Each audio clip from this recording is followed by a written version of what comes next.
நம்ம இன்னைக்கு Mumbai style mutton biryani அதுவும் ட்ரெடிஷ்னலாக எப்படி வீட்டிலேயே ஈஸியாக செய்கிறதுன்னு நம்ம பார்க்கலாம். இதுக்கு வந்து 1/2 kg மட்டன், அதுக்கப்புறம் கருவேப்பிலை, பச்சை மிளகா, பூண்டு, இஞ்சி வந்து நசுக்கி இதில் ஆட் பண்ணிக்கிட்டேன். அதுக்கப்புறம் கொத்தமல்லி, அப்புறம் புதினா வந்து ஆட் பண்ணிக்கிட்டேன். இதை நம்ம அரைச்சி ஆட் பண்ணால் இன்னும் நல்லாயிருக்கும்.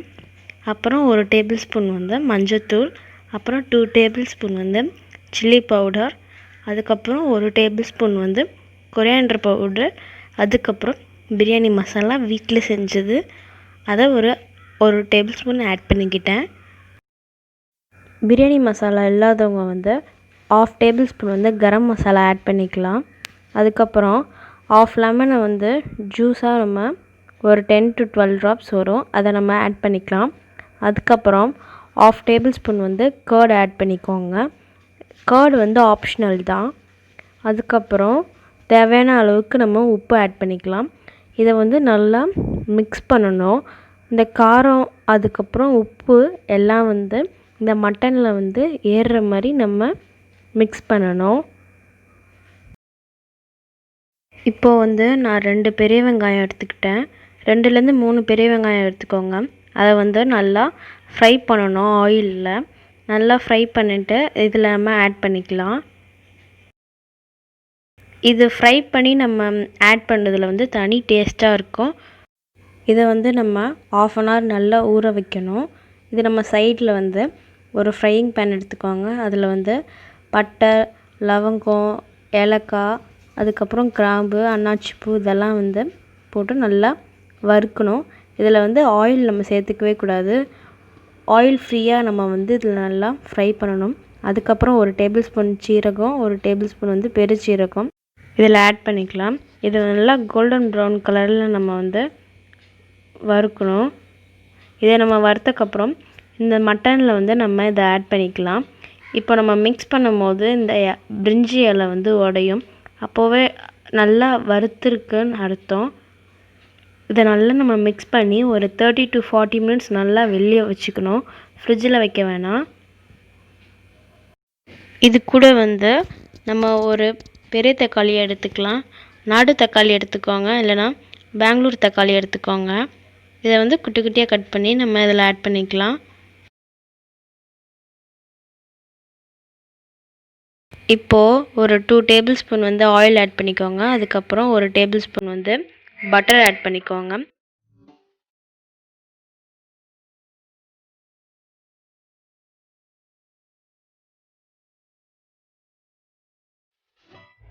இது ஒரு சைடு வந்து நம்ம நல்லா மிக்ஸ் பண்ணி வச்சுக்கலாம்.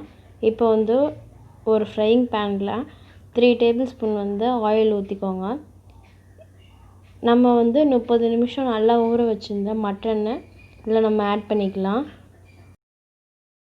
30 நிமிஷம் நல்லா ஊறினக்கப்புறம் நல்லா மசாலாவும் சால்ட்டு எல்லாம் ஏறிடும். அப்போ இன்னும் நல்லா டேஸ்ட்டாக அடி பிடிக்காத மாதிரி நம்ம நல்லா ஃப்ரை பண்ணிக்கலாம்.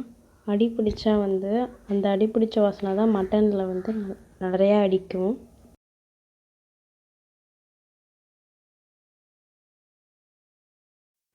இதை வந்து ஒரு 20 minutes வந்து நம்ம நல்லா ஃப்ரை பண்ணணும். அப்போ தான் வந்து மட்டன் வந்து நல்லா குக் ஆகும். ஃபஸ்ட்டு தண்ணி சேர்க்காம நம்ம வந்து நல்லா வதக்கிக்கணும். கொஞ்சமாக வந்து தண்ணி ஆட் பண்ணிக்கோங்க. தண்ணி எதுக்கு ஆட் பண்ணுறேன்னா நல்லா வந்து மட்டன் குக் ஆகிறதுக்காக. இதை வந்து ஒரு 15 minutes நம்ம நல்லா ஃப்ரை பண்ணணும்.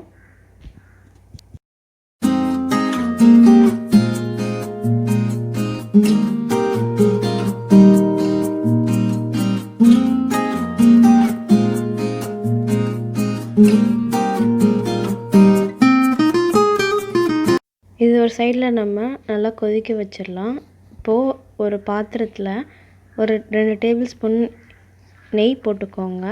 அதுக்கப்புறம் பட்டை, ஏலக்காய், கிராம்பு, அப்புறம் ஒரு பச்சை மிளகாய் ஆட் பண்ணிக்கோங்க. இதுக்கு நல்லா வதக்கி விட்டுட்டு நம்ம அரிசி ஊற வச்சுருக்கோம். அரிசி வந்து 3 கப்பு எடுத்திருக்கேன், ஜீரக சம்பா. அந்த அரிசிக்கு வந்து 3 கப்புனால் நம்ம வந்து 6 கப்பு தண்ணி ஊற்றணும். அரிசி வந்து 30 நிமிஷம் வந்து நல்லா ஊற வச்சுக்கணும்.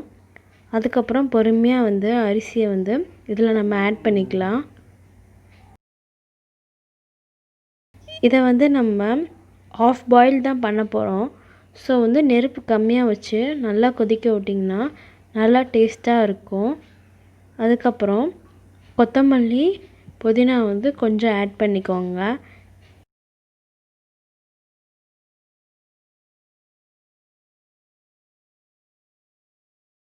இப்போ பார்த்திங்கன்னா ஆஃப் பாயில்டாக இருக்குது. இந்த அளவுக்கு வந்து குக் பண்ணால் மட்டும் போதும். இப்போ வந்து குக்கரில் வந்து தண்ணி ஊற்றிக்கோங்க தேவையான அளவுக்கு. அதுக்கப்புறம் ஒரு பாத்திரத்தில் வந்து 2 டேபிள் ஸ்பூன் ஆயில் போட்டுக்கோங்க, அடி பிடிக்காமல் இருக்கிறதுக்காக. அதுக்கப்புறம் நம்ம மட்டன் ஃப்ரை பண்ணி வச்சுருக்கிறத வந்து இதில் நம்ம ஒரு லேயராக நம்ம ஆட் பண்ணிக்கலாம். ஃபஸ்ட்டு வந்து மட்டனை வந்து இதுமாரி ஆட் பண்ணிக்கோங்க. அதுக்கப்புறம் நம்ம வந்து பாயில் பண்ணி வச்சுருக்க ரைஸை வந்து இதில் ஆட் பண்ணிக்கலாம். ஆஃப் பாயில் தான் நான் பண்ணியிருக்கேன்.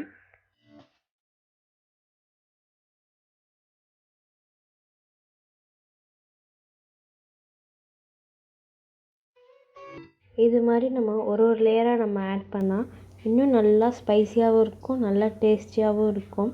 இது மாதிரி நீங்கள் ட்ரை பண்ணி பாருங்கள் ஒரு டைமில்.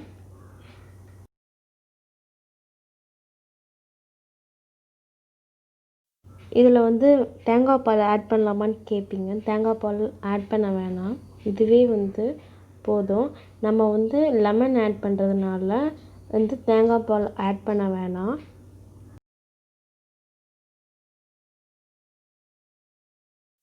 குக்கரில் வந்து நம்ம 4 விசில் வைக்கணும். அப்போ தான் நல்லா ரைஸும் வேகும், மட்டனும் வேகும். நம்ம ஆஃப் பாயில்டு வச்சுருக்க ரைஸ் இதில் ஆட் பண்ணிவிட்டு இப்போது கடைசியாக வந்து நம்ம ஃப்ரை பண்ணி வச்சுருக்க ஆனியனை இது மேலே நம்ம லைட்டாக தூவி, அதுக்கப்புறம் லைட்டாக வந்து கலர் வாட்டர் நம்ம இதில் ஆட் பண்ணிக்கலாம். இப்போ வந்து 4 விசிலுக்கு அப்புறம் நம்ம எடுத்து பார்க்கலாம் எப்படி இருக்குன்னு பிரியாணி. இப்போ பார்த்திங்கன்னா ரொம்ப கலர்ஃபுல்லாக இருக்குது. இது மாதிரி நம்ம வீட்டில் ட்ரை பண்ணி பாருங்கள். இப்போ வந்து ஒரு பெரிய பாத்திரத்தில் வந்து இதை நான் இதை ட்ரான்ஸ்ஃபர் பண்ணுறேன். பொறுமையாக எடுத்து போடுங்க, இல்லைனா வந்து அரிசி வந்து உடஞ்சிரும்.